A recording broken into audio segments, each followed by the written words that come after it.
pada pembuka acara ini dengan sama-sama membaca basmalah. Bismillahirrahmanirrahim.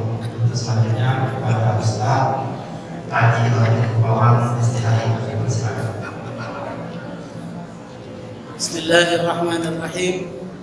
Assalamualaikum warahmatullahi wabarakatuh. Alhamdulillahirabbil alamin wa bihi nasta'in ala umuri dunya waddin. Summa salatu wassalamu ala asyrafil anbiya wal mursalin sayyidina maulana Muhammadin wa ala alihi wa sahbihi ajma'in. Amma ba'du. Sahabat kiram, bapak-bapak, ibu-ibu, jemaah majelis taklim Masjid Abu Bakar yang dirahmati Allah, alhamdulillah.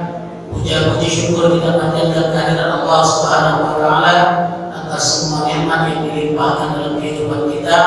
Salawat dan salam senantiasa kita sanjungkan kepada junjungan besar Nabi Muhammad sallallahu alaihi wasallam beserta seluruh keluarga, para sahabat Nabi dan seluruh umat beliau hingga akhir zaman. Bapak-bapak, ibu-ibu sekalian, mohon maaf ini sebelumnya minta izin kalau dengan ibu-ibu kemarin sudah disampaikan. Saya dari sejak 2016 setiap kali ngisi ceramah itu rekam, tapi hanya voice suara. Nah, dalam pikiran saya berpikir ada rencana nulisnya pakai dari ceramah itu dari ketik ulang gitu. Rupanya ada sempat hampir 200 dapat karena ada sekitar 5 majelis yang saya isi, dan itu setiap minggu bergulir. Ada hadis, ada tafsir. Kalau di sini ngajar ibu-ibu majelis alim. Nah, kemarin ini berpikirnya selama ini kan hanya voice suara saja. Ketika saya upload di Facebook atau di YouTube ternyata ada yang usul-usul. Aku ini kamu sekalian hapus PowerPoint, baca radio, baca zaman dahulu. Dan ternyata memang kualitas suara dan kualitas gambar di live Facebook itu ternyata sangat begitu kan, maksudnya cukup lah untuk nyimpan. Maka sejak itu setiap kali ceramah tidak lagi ngerekam voice tapi merekam gambar. Nah, biar aku tak payah lagi ngeditnya, makanya live. Hikmahnya, manfaatnya saya berharap semoga ini menambah manfaat bagi orang yang ingin belajar agama, semakin banyak yang mendapatkan keberkahan dari pengajian ini. Demikian saya harap kita tolong doakan agar jangan sampai muncul sum'ah, muncul sombong gara-gara mulai kenal dan lain sebagainya. Tidak, saya berharap semoga ini merupakan bagian dari kode saya, upaya saya mengumpulkan apa yang sudah pernah saya sampaikan. Termasuk juga harapannya nanti kalau seandainya nanti saya upload juga, karena dari sejak ngisi pertama kali di Akobah Duo ini saya rekam ya. Jadi kalau kali di sempat saya upload, kalau bapak-bapak ibu-ibu nanggung lagi ceramah waktu tentang ayat, insya Allah kaki kapan-kapan, tapi memang perlu diedit ulang lagi karena perlu ditambah gambar, ditambah keterangan dan lain sebagainya. Jadi insya Allah mulai ke depan, karena belum bawa asisten pribadi kali ya, pokoknya kita disenyum-senyum. Mohon maaf bapak ibu sekalian yang dirahmati Allah. Alhamdulillah, puja-puji syukur kita panjatkan kehadirat Allah Subhanahu wa taala atas semua nikmat yang dilimpahkan dalam kehidupan kita. Alhamdulillah, kita kembali dapat bermuajah dalam kesempatan insyaallah berkah ini. Kemarin pada pertemuan bulan lalu saya sampaikan surah Al-Baqarah ayat 243, 244, 245 berkenaan dengan satu cerita ketika di zaman Bani Israel, ketika mereka ditimpa wabah, maka ada sebagian di antara orang itu yang karena takut terhadap wabah sehingga mereka menghindar keluar dari kampung halaman yang sedang diserang oleh wabah ini. Namun apa yang terjadi? Justru ketika mereka sudah keluar dari kampung halaman yang ada wabah, Allah serta-mertakan mereka mati semua. Pengajarannya untuk kita bahwa orang yang menghindar dari takdir Allah, di mana bagaimana ketemu saraf, ketemu tulang. Jadi takdir sakit, takdir mati, takdir bala itu kalau memang bagian kita mau anak dilapis 7 lapis beton masih tembus tulang. Meskipun kita menghindar, setiap daerah kita datangi menjauh dari sumber yang kita pandang sumber masalah. Tapi jika memang takdir kita Orang-orang yang keluar dari tanah kelahiran mereka menghindar dari epidemi penyakit maupun itu, justru ketika mereka tinggal di kampung halaman belum tentu mati. Memang banyak yang mati tapi mereka masih hidup. Namun ketika mereka menghindar keluar dari kampung halaman yang ada sumber penyakit tadi, justru Allah matikan mereka semua. Pengajaran untuk kita bahwa sesungguhnya Nabi sendiri menceritakan di dalam ayat ini bahwa bagi siapapun yang mendengar di satu tempat ada wabah penyakit yang menyebar luas yang disebut dengan bawaan, maka jangan datang ke tempat itu. Sedangkan bagi orang yang di kampung halamannya terjadi wabah tersebut, maka orang yang di dalam jangan pernah keluar sebelum selesai proses penyembuhan, pembersihan, menghilangkan sebuah penyakit dari baru boleh terbuka kembali. Inilah sebenarnya konsep dasar tentang karantina kesehatan di dalam Islam. Bapak, ibu-ibu sekalian yang dirahmati Allah, itu tambahan keterangan dari apa yang saya sampaikan pada bulan lalu. Sekarang kita masuk pembahasan berikutnya. Allah sampaikan di dalam surah Al-Baqarah ayat 256 ini. A'udzubillahi minasyaitonir rajim. Alam tara ilal mala'i min bani Israil min ba'di Musa. Bukankah kalian sudah pernah melihat ada bala tentara dari anak keturunan Israel setelah generasi Musa? Idh qalu linabiyyin lahum. Kelompok dari anak keturunan Bani Israel ini berkata kepada nabi mereka, nabi yang diutus di zaman ini. Menurut Imam Ibnu Katsir dan mayoritas ulama, nabi yang dimaksud di dalam surah Al-Baqarah ayat 256 ini adalah Nabi Samun, Nabi Syamsun atau Nabi Syamun. Kalau berdasarkan hadis Rasulullah bercerita tentang nabi ini, namanya adalah Samun atau Syamsun. Nah, kalau dalam literatur perjanjian lama itu disebut dengan Simpson atau Samson, kita kenal. Jadi Nabi Samun atau dalam bahasa yang lebih kita kenal Samson itu adalah seorang nabi yang diberi mukjizat oleh Allah, kekuatan tubuh. Tidak ada benda yang bisa menyerupai dia, tidak ada yang bisa mengalahkan kekuatan Samson. Nah, kalau dalam beberapa literatur bahkan sudah di film dibuat film manusia, dibuat kartun dan lain sebagainya. Ketua di Indonesia kan ada Samson Betawi, Benyamin S. jadi ini. Nah, dalam cerita Israeliat dikatakan bahwa Samun ini atau Simpson atau Samson ini adalah generasi ketiga dari Yehuda, anak keturunan dari Israel yang menjadi imam pemimpin di antara mereka. Namun tidak diikuti oleh orang Israel.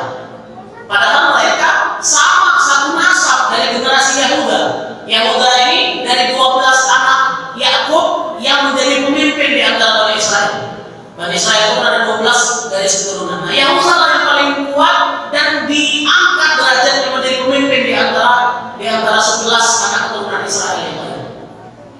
Nah, Samun ini dari generasi Yehuda.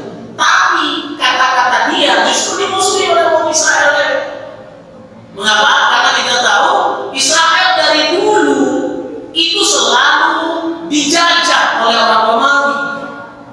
Meskipun yang jadi gubernur, yang jadi raja di tanah Israel itu anak keturunan Yehuda, tapi mereka hanya boneka dari orang Romawi yang nunjuk dan ngangkat gubernur, raja yang dari Israel waktu itu pasti persetujuan dari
dapat pandangan.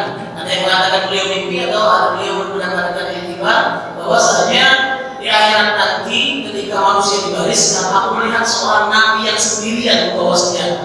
Itulah sabun. Nah di sabun ini Bapak Ibu, senjatanya bukan pedang, bukan besi, tapi rahang untuk lihat al-jawab. Jadi bekas untuk yang mati, rahang itu yang digunakan untuk berperang. Dan ada yang bisa melawan kekuatan rahang untuk sabun ini. Dan kata benda yang tidak hancur dikepung dengan rahang untuk. Dan menangnya rahang untuk ini ada mukjizat di dalam rahang untuk.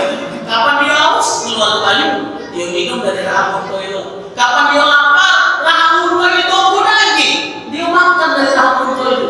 Kapan habis lapar tadi, balik lagi jadi tulang. Dan itulah senjata. Nah kata Rasulullah, dia tidak datang dewean, gagah, badan tinggi, badan besar, datang dewean, dan kata pengikutnya. Sabun, kata Rasulullah, adalah di antara nabi yang menyembah Allah dengan kekuatan fisiknya. Dia bisa sembahyang 1000 tahun. Jadi malam dia sembahyang 1000 tahun, pagi dia berperang. Musuh hubung kafir, musuh hubung yang berseberangan dengan kepentingan Bani Israel. Jadi 1000 tahun, bukan 1000 tahun, 1000 bulan dia berperang pagi hari sampai sore, malam dia sholat, tidak pernah berhenti, tidak ada istirahatnya. Semuanya untuk Allah beribadah. Nah, di antara sahabat bertanya, ya Rasulullah, kalau kami nikmat oleh Allah kekuatan fisik seperti sabun, pengen juga kami baca ibadah membela agama Allah selama 1000 bulan. Maka saat itulah turunlah surat Al-Qur'an, Inna anzalnahu fi lailatul qadar. Bahwa sesungguhnya kemuliaan Allah berikan kepada umat Islam jika engkau dapat rezeki baik berjumpa dengan malam itu, maka seolah-olah engkau beribadah selama 1000 bulan. Nah, balik ke cerita kita tadi, Nabi Salman ini ada literaturnya di dalam referensi Islam, walaupun memang tersusupi dengan sumber-sumber Israeliat. Mana sumber Israeliat ini adalah beliau pernah ceritakan ada umat Islam yang dulu sebelum masuk Islam dia beragama Yahudi. Maka ketika dia masuk Islam, beberapa penafsiran di dalam agama kita dicoba padu-padankan dengan pemahaman dia sebelum masuk Islam, termasuklah paham-paham dari Israel. Cerita dari. Nah, balik ke cerita kita, Nabi Salman ini adalah pemimpin di antara Bani Israel, tapi akhirnya dimusuhi. Dalam riwayat itu akhirnya kalau cerita yang Bapak pernah nonton Samson and Delilah itu kan, Delilah itu kan gadis yang menggoda dia, dan akhirnya dari diolah tahu Raja Israel tadi mana cara bunuh Samson. Bagaimana? Dicukur rambutnya. Kalau dia rambut, kemudian rambut dikebut dengan rambut itulah. Ternyata takut justru dengan rambut dia. Kalau Samson Betawi bulu kelek, dicukur bulu kelek, apa lemah lagi. Akhirnya Samson bisa ditangkap oleh Raja Israel.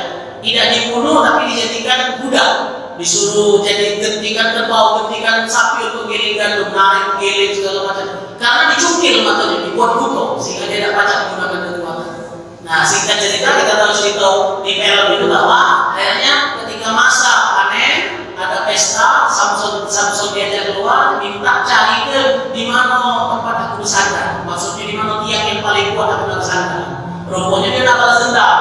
Kapan bersandar, tapi ciri taksi 2 ekor tugu dengan kekuatannya dirumpuh ke jalan tugu itu. Dan akhirnya seluruh orang, termasuk istrinya yang berkhianat kepada Samson, mati ditimpa oleh bangunan yang besar. Nah, dengan itulah Samson bertaubat kepada Allah, berjanji, ya Allah, aku akan gunakan kekuatanku dan sisa umurku untuk beribadah dan berperang di jalan. Maka dia berperang, siang berperang di jalan Allah, malam beribadah kepada Allah selama 1000 bulan. Bapak Ibu sekalian yang dirahmati Allah, balik ke cerita ayat ini, itu tambahan keterangan. Nah, di antara riwayat diceritakan ada orang-orang Bani Israel yang ngadu kepada Samson, Nabi Salman ini, ya wahai Nabi Allah, sesungguhnya wong Israel ini kan selalu dijadikan diperas oleh orang-orang Romawi. Harus muncul di antara kita, memimpin di antara kita untuk mengajak perang melawan orang Romawi. Tunjuklah di antara orang-orang anak keturunan Yehuda ini siapa yang memimpin kita untuk jadi raja, memimpin Israel untuk memusuhi Romawi. Tapi apa jawab Salman? Aku kemarin yang berperang dewean, kamu sekarang nak nuntut, nak minta cari pemimpin, tapi apakah kamu bakal pacak memastikan kamu penuhi sumpah kamu? Ini keterangannya. Qalu linabiyyin lahum ib'as lana malikan nuqatil fi sabilillah. Wahai Nabi, mintalah kepada Tuhanmu untuk menunjuk, untuk mengutus, atau engkaulah pilih di antara kami siapa yang memimpin, jadikan raja di antara kami, nuqatil fi sabilillah. Kami akan berperang di belakang dia membela Allah. Apa kata Samun? Qala hal asaitum in kutiba alaikumul qital alla tuqatilu. Niat apa kamu bakal berperang? Akhirnya kalau sudah terlanjur risiko jadi raja, kamu malah lari menghindar, tinggal ke raja. Qalu wa lana alla nuqatil fi sabilillah wa qad ukhrijna min diyarina wa abnaina. Dan mungkin kami tinggal ke raja yang kau tunjuk tadi sama. Karena kami dari terusir. Tanah kami lah diambil oleh orang kami, anak kami lah diusir dari negeri kami. Kami pasti berperang membela raja yang kau tunjukkan. Walamma kutiba alaikumul qital tawallaw illa qalilan minhum wallahu alimun bizzalimin. Akhirnya singkat cerita, berdasarkan petunjuk dari Allah Subhanahu wa taala, maka Samun menunjuklah seorang pemuda yang bukan anak keturunan dari Yahuda. Jadi kalau diibaratkan dari 12 anak keturunan Israel, Yahuda kuat yang paling hebat, tapi ditunjuklah bukan dari anak keturunan Yahuda. Namanya adalah Tolun. Ya, namanya adalah Tolun.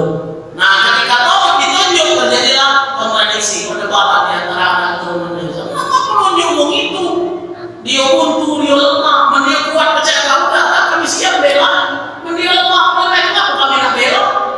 Maka akhirnya ketika Allah putuskan bertempur, mereka diwajibkan berperang. Banyak di antara mereka yang mundur, mencabut sumpah mereka untuk membela raja yang ditunjuk. Banyak alasan. Orang Israel itulah minta apa minjem ada lagi alasannya biar dapat yang lebih. Ketika minta ditunjuk seorang raja, ketika raja tidak sesuai dengan keinginannya, dia katakan biarlah kamu menetap di rumah, biarlah kehendak Tuhan yang terjadi. Jangan-jangan itu cuma kehendak kau. Oh apa?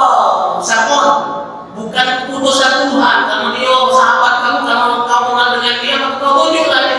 Padahal orang ini bukan orang yang terbaik di antara kita. Maka akhirnya banyak di antara mereka yang mundur, ada yang tetap membela. Ada yang tetap membela. Dan di antara mereka inilah yang akhirnya nanti dilanjutkan ayat, di antara kelompok inilah yang akhirnya menaklukkan raksasa yang disebut dengan Jalur atau Goliat. Yang membunuh Goliat adalah Daud atau David. Nah, dari silsilah Daud inilah nanti lahirlah kerajaan besar dari Bani Israel. Anaknya Sulaiman lebih besar. Tapi pada dasarnya Daud bukan dari generasi bangsawan. Memang silsilah keturunannya tetap dari Yahuda, tapi sempat terputus beberapa generasi. Dan itu tadi saya katakan, ya Allah, anak keturunan Yahuda yang memimpin di Israel waktu itu cuma boneka dalam agama. Ibaratnya kecobol juga ya, tapi yang berkuasa sepenuhnya adalah orang-orang Romawi. Diputus dengan datangnya Tolun yang ditunjuk oleh Samun di luar dari generasi Yahuda. Akhirnya dia yang menjadi raja. Kita lanjutkan ayat. Wa qala lahum nabiyyuhum inna Allaha qad ba'atsa lakum taluta malikan. Maka ketika mereka mundur tadi, Nabi Samun berkata kepada orang-orang Bani Israel, sesungguhnya Allah telah mengutus Talut sebagai malik, sebagai raja. Bukan kehendak aku, Allah yang memilihnya menjadi raja di antara anak keturunan Israel. Qalu anna yakunu lahul mulku alaina wa nahnu ahaqqu bil mulk. Bagaimana mungkin Talut yang bukan anak keturunan Yahuda memegang tampuk kekuasaan Bani Israel, padahal kami lebih berhak. Kita kata anak keturunan dari Yahuda. Kami lebih berhak terhadap kerajaan ini daripada si Talut ini. Walam yuta sa'atan minal mal. Padahal dia ini tidak punya kekuatan, tidak juga punya harta banyak, tapi lebih dari kami.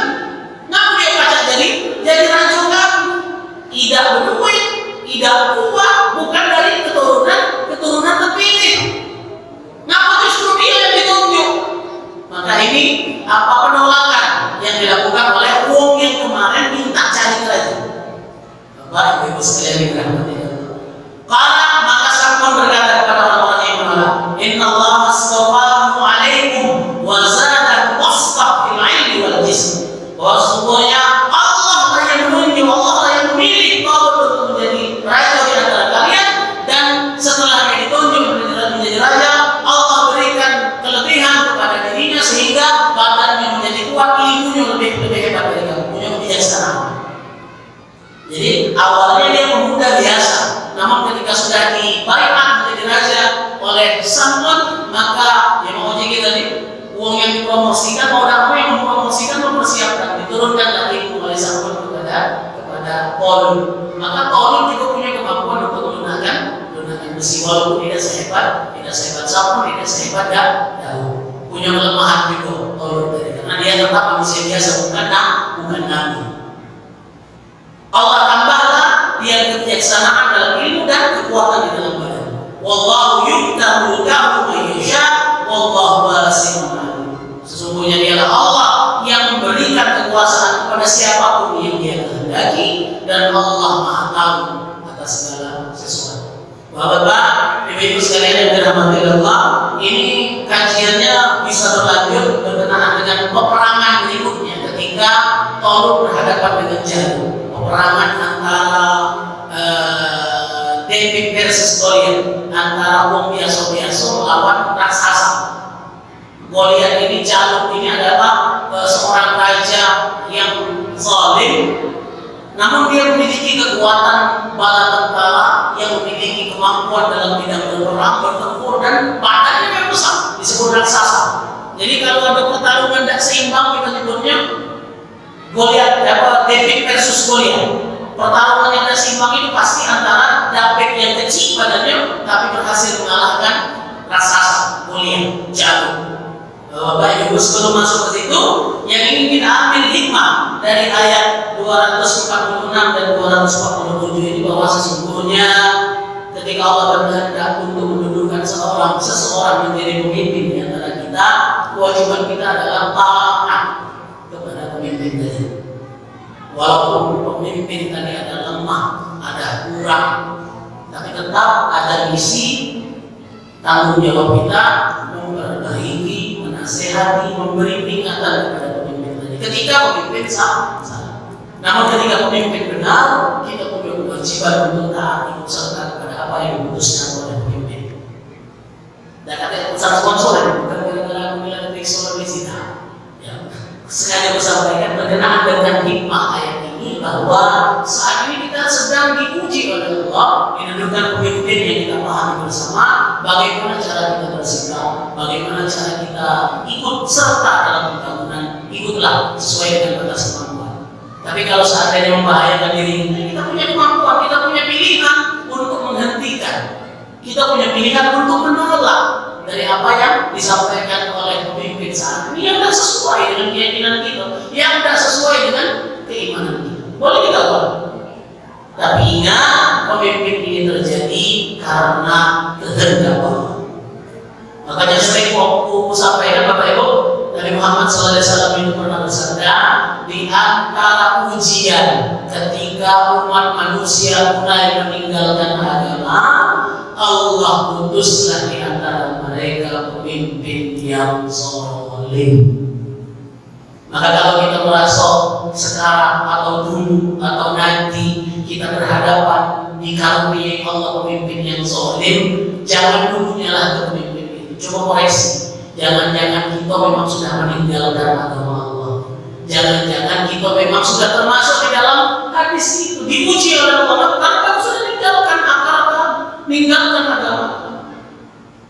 Bapak, Ibu, bukan tidak ada yang sadar tentang fenomena ini, ada. Cuma karena terlalu represifnya pemerintah saat ini sehingga ngomong dikit laju menangkap dan lain sebagainya.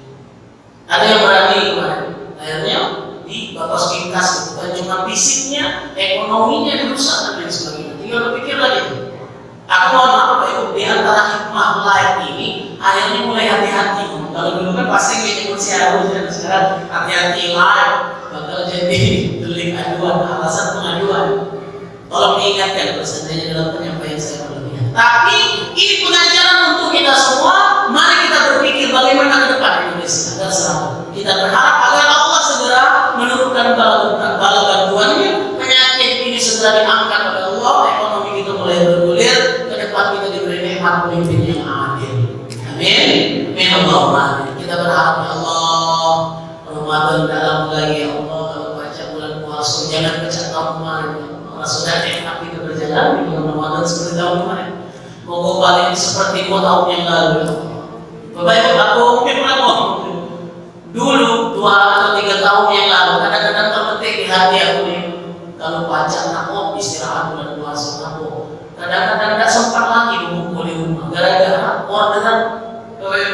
Muncul omongan dalam hati, ya Allah, kapan baca istirahat memukul mak di rumah dengan anak dengan ibu, entah kopi sunan kulit lanjut salpul mau lebaran dan kata masuk al Ustaz. Maka kemarin banyak kalangan Ustaz yang dulu agamanya menjadi Ustaz Afi, yang adanya buat profesi, mulai buka jualan online segala macam. Karena dan kata pendapatan.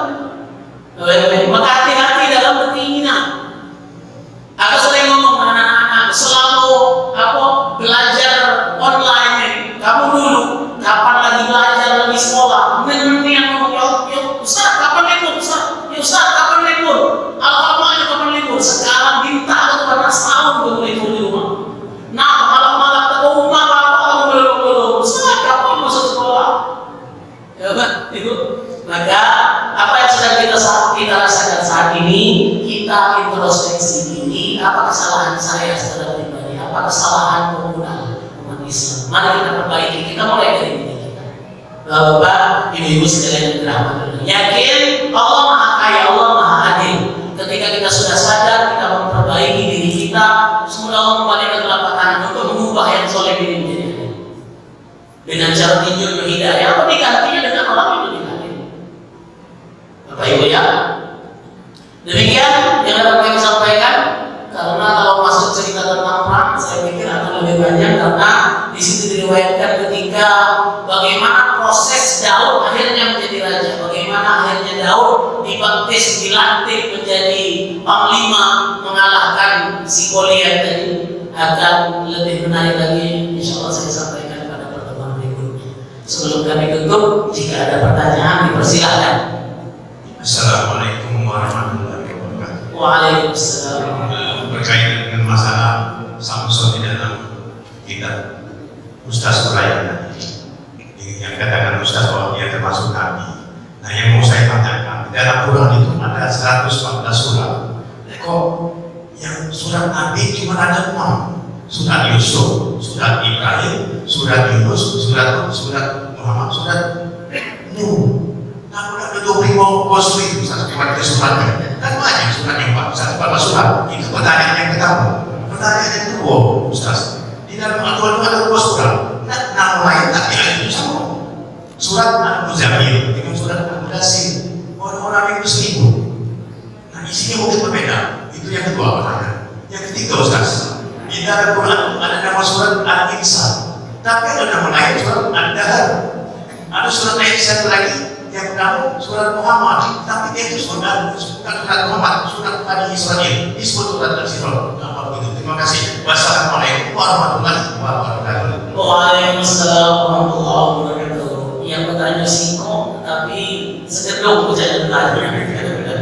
Baik. Yang pertama, mengapa hanya 6? Sebenarnya bukan 6, 7. Karena Luqman termasuk Nabi, tapi bukan Rasul. Dari 25 Rasul. Jadi dari 114 surat itu ada 6 Nabi dan Rasul, ada 1 bahkan kalau nak disebut Maryam itu Nabi, tapi jelas Maryam bukan Nabi karena Nabi harus laki-laki. Maryam pun disebut namanya di situ, tapi dia disebut orang saleh. Nabi tak galau-galau disebut galau-galau juga. Kalau Nabi yang disebut namanya Nabi tak boleh disebut namanya. Jadi itu memang bukan kehendak kita. Kalau kehendak kita, kalau macam ditulis kalau nama Nabi tadi dimasukkan dari 313.000 nama Nabi tadi tak ditulis kalau biar tercatat dalam sejarah. Tidak. Di dalam surat Al-Qasas dikatakan di antara mereka kami ceritakan, tapi lebih banyak tidak kami ceritakan. Nah kita dapat sumber referensi ini dari Nabi Samson ini kan tidak ada di dalam ayat ini, tidak disebutkan. Hanya kalau Nabi mereka berkata kepada Nabi yang ada di antara mereka waktu itu. Nah, ulama tafsir mengatakan berdasarkan silsilah setelah Nabi Musa sebelum diutusnya Daud, di antara Nabi yang hidup di antara mereka adalah Samson, dan memang memiliki kekuatan jisim dan penafsiran.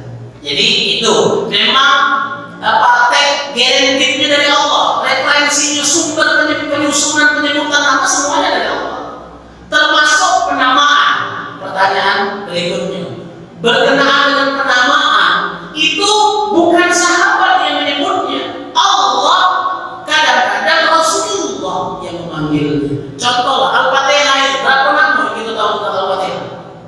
7. Ada yang mengatakan 11, ada yang mengatakan 19 nama dari Al-Fatihah. Asy-Syifa, Ruqyah, macam-macam, Al-Muqaddimah dan lain sebagainya. Nah, itu Rasulullah yang menyebutnya, memanggil dengan kata-kata itu, maka sebagian sahabat menyebut surat itu dengan panggilan yang berbeda. Termasuklah Al-Insan dengan Ad-Dahr. Sebenarnya Al-Insan yang ada pertama itu hal kata Al-Insan hinun minad dahri lam yakun syai'an tadhkuru. Ada 2 objek yang diceritakan di ayat pertama dari surat Al-Insan, berkenaan dengan manusia, berkenaan dengan waktu. Maka namanya disebut Al-Insan, ada juga yang menyebutnya dengan Ad-Dahr. Itu yang kedua. Yang ketiga tadi ya, lupa tentang apa? Oh ya, Muzammil dan Mudassir. Artinya orang yang berselimut. Kalau berdasarkan asbab nuzul, Bapak Ibu sekalian, ada yang mengatakan Al-Mudassir dulu baru Al-Muzammil. Tapi kalau berdasarkan sejarah proses nuzulnya pertama kali, sebenarnya setelah Al-Alaq itu Al-Muzammil dulu. Mengapa? Karena di Muzammil belum ada perintah untuk mendakwah. Wahai orang yang sedang berselimut, diceritakan, kalau engkau ada misi besar, maka kamu harus beribadah malam hari, tegak sholat. Itu surat Al-Muzammil. Nah, tapi ketika Al-Mudassir baru kum wa anzir wa rabbaka fakabbir wa ziyadatan fatawir wa rizza fa'jir. Wahai orang yang berselimut, sudah habis masa engkau menghilangkan rasa takut. Jadi riwayatnya cerita Bapak Ibu, ketika Rasulullah dipeluk oleh Jibril dalam wujud manusia supaya dengan dia tidak takut. Iqra, ma'ana biqari. Iqra sampai 3 kali. Iqra bismi rabbikal ladzi khalaq. Maka Nabi meloi apa yang disampaikan oleh Jibril. Sudah selesai 5 ayat pertama disampaikan, Jibril pergi, Nabi Muhammad bingung apa yang terjadi pada waktu. Maka Nabi Muhammad turunlah dari Jabal Nur. Nah, ketika Nabi Muhammad turun dari Jabal Nur, dia melihat ke langit, ternyata yang mekap dia tadi yang belum, dia tadi wujud aslinya dengan sekian ribu sayap, badannya besar segala macam, gemetar dia. Yang tadi meluap itu, makhluk yang begitu hebat. Maka dengan gemetar dia balik ke rumah, sampai di rumah tidak ngomong apa-apa, langsung tidur sambil ngomong dengan Khadijah, Zammiluni, wahai Khadijah, tolong selimuti aku.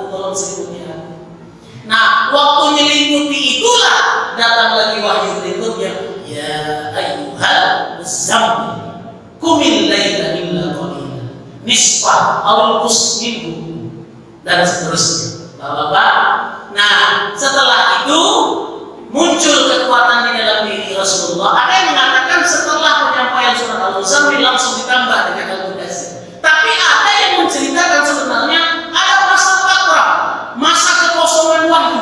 Setelah turun surat Al-Muzammil itu sempat, ada yang mengatakan 2 minggu, ada yang mengatakan 2 bulan. Dan ketika apa? Rasulullah timbang, jangan-jangan kemarin itu mimpi, jangan-jangan kemarin itu iblis, setan yang membuat aku sesat dan lain sebagainya. Masa fatrah, kalau Bapak Ibu baca sejarah, ada masa kekosongan wahyu dari ayat para surat-surat pertama yang diturunkan sebelum berakhir. Nah, kemudian ada yang mengatakan ketika setelah Muzammil langsung turun, ada yang mengatakan ada masa fatrah.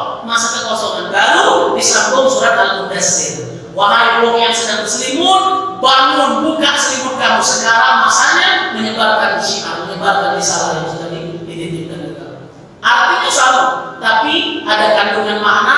Kalau Muzammil untuk menguatkan diri Rasulullah, kalau Al-Mudaththir untuk memotivasi Rasulullah membagikan, menyebarkan risalah. Demikian, Bapak Ibu.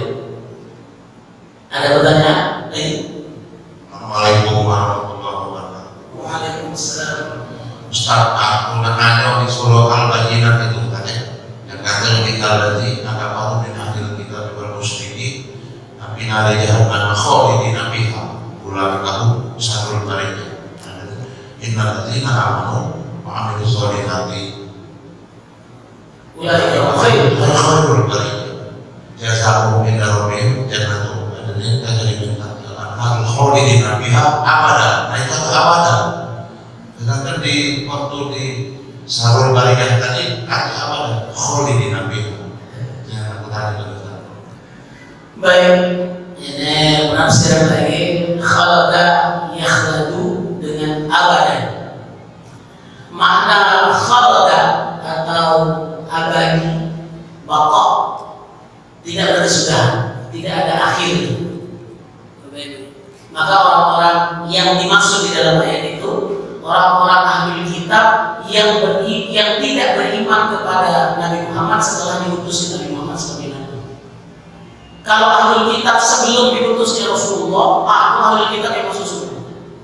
Ya Bapak Ibu ya. Nah, tapi setelah Rasulullah diutus sebagai khataman nabiyyin wal mursalin, sebagai penutup para nabi dan rasul, ahli kitab wajib beriman kepada Rasulullah. Itu keyakinan kita. Kalau mereka tidak beriman, maka inilah yang dimaksud dengan khalidina fiha. Khalidina fiha.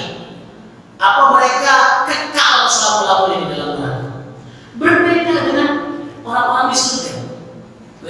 Apa makna abadan ini? Dia selamanya, tapi tergantung keinginan Allah. Ini penafsiran, saya katakan ya, penafsiran. Tergantung keinginan Allah. Maknanya sebenarnya sama, kekal. Tapi kekalnya uang yang ada di dalam surga tergantung keinginan Allah. Bisa jadi dibubarkannya surga, kita buka lagi rapat baru. Ini kan selesai kapan? Nikmati. Kita buka baru lagi. Apakah mustahil bagi Allah setelah kiamat selesai urusan dunia, Tuhan ciptakan baru kehidupan? Apa mustahil? Tidak. Bapak, Ibu, tapi beda penafsiran saja. Tapi makna khalidina dan abada secara makna hakikat sama. Bahwa orang yang di surga kekal selama-lamanya dengan keinginan Allah. Orang-orang munafik, orang-orang musyrik, orang-orang kafir kekal dalam neraka selama-lamanya sekehendak Allah. Berbeda dengan asi, orang yang bermaksiat. Beda dengan orang yang bermaksiat. Dia masuk di dalam neraka tapi tidak kekal. Habis masa dosanya, maka dia bisa naik ke dalam surga. Itu saja. Jadi Bapak Ibu sekalian, pasti ada hikmah yang bisa disebutkan berkenaan dengan makna antara khalidin dan abada. Tapi sesungguhnya itu semua sudah penafsiran, ditakwil saja, ditakwilkan. Tapi makna sebenarnya sama. Demikian. Silakan. Assalamualaikum warahmatullahi wabarakatuh. Waalaikumsalam warahmatullahi wabarakatuh. Ustaz, yang menarik saya tadi adalah bahwa pemimpin itu dipilih oleh Allah. Kalau kita lihat sejarah, memang jauh dari sebelum Nabi Muhammad sudah diceritakan tentang pemimpin yang zalim ya. Nah, saya tadi agak terkejut bahwa kalau itu bukan pemimpin yang zalim, artinya di daerah itu atau wilayah itu banyak masyarakatnya atau umatnya sudah merupakan agama. Nah, saya tidak tahu apakah pemimpin zalim atau tidak, tapi dari pembicaraan selama ini, kalau seandainya termasuk pemimpin zalim misalnya, ya, pertanyaan saya adalah sikap kita bagaimana? Apakah kita diam saja, atau kita kalau diam saja berarti kita kita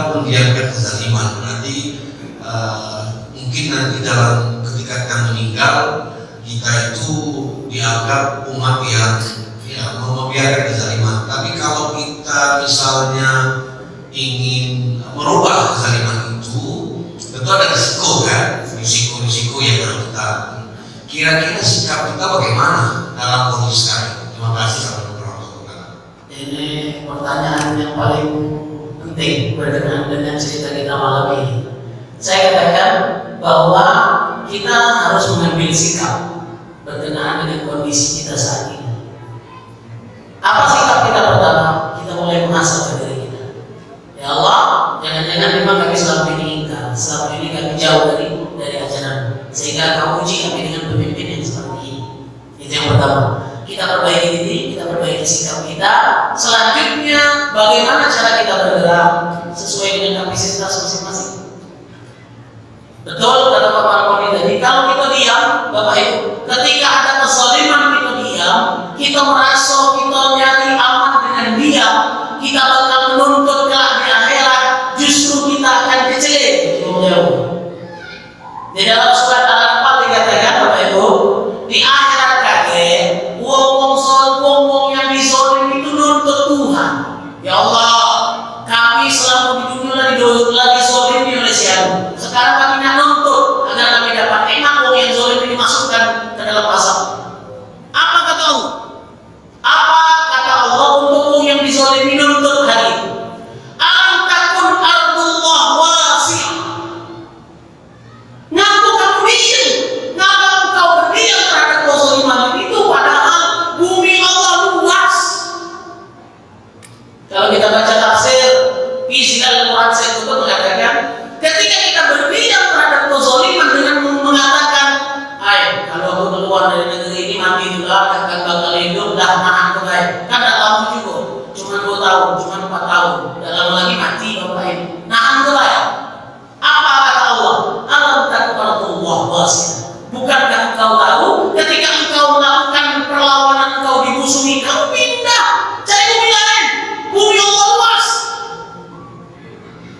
Ya Pak, Ibu. Tapi ingat penafsiran saya tutup di Al-Quran ya, karena beliau memang orang ekstrim, keras dalam pergerakannya juga keras. Maka kamu sudah terus dilawan, jangan diam. Tapi pengajarannya untuk kita tidak boleh mendiamkan kezaliman.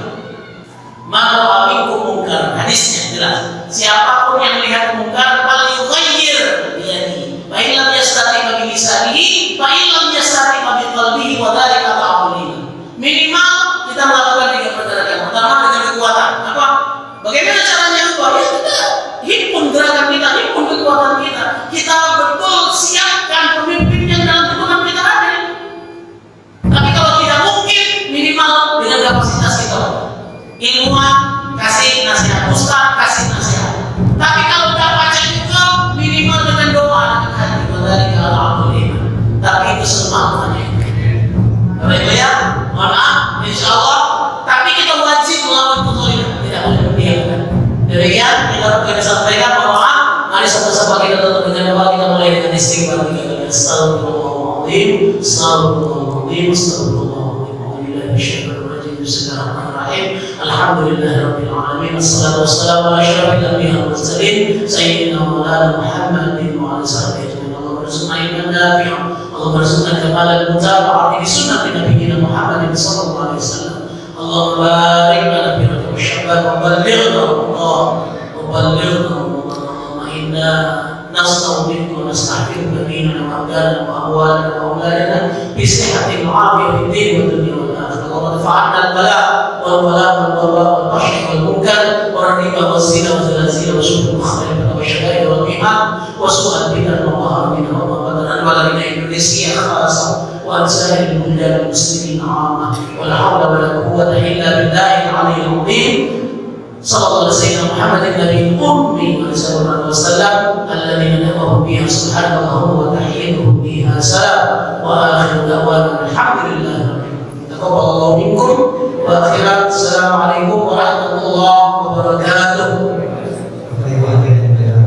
Semoga kita memiliki hikmah dalam pertemuan ini. Mari kita tutup dengan sama-sama membaca Alhamdulillahirabbil alamin. Maka kita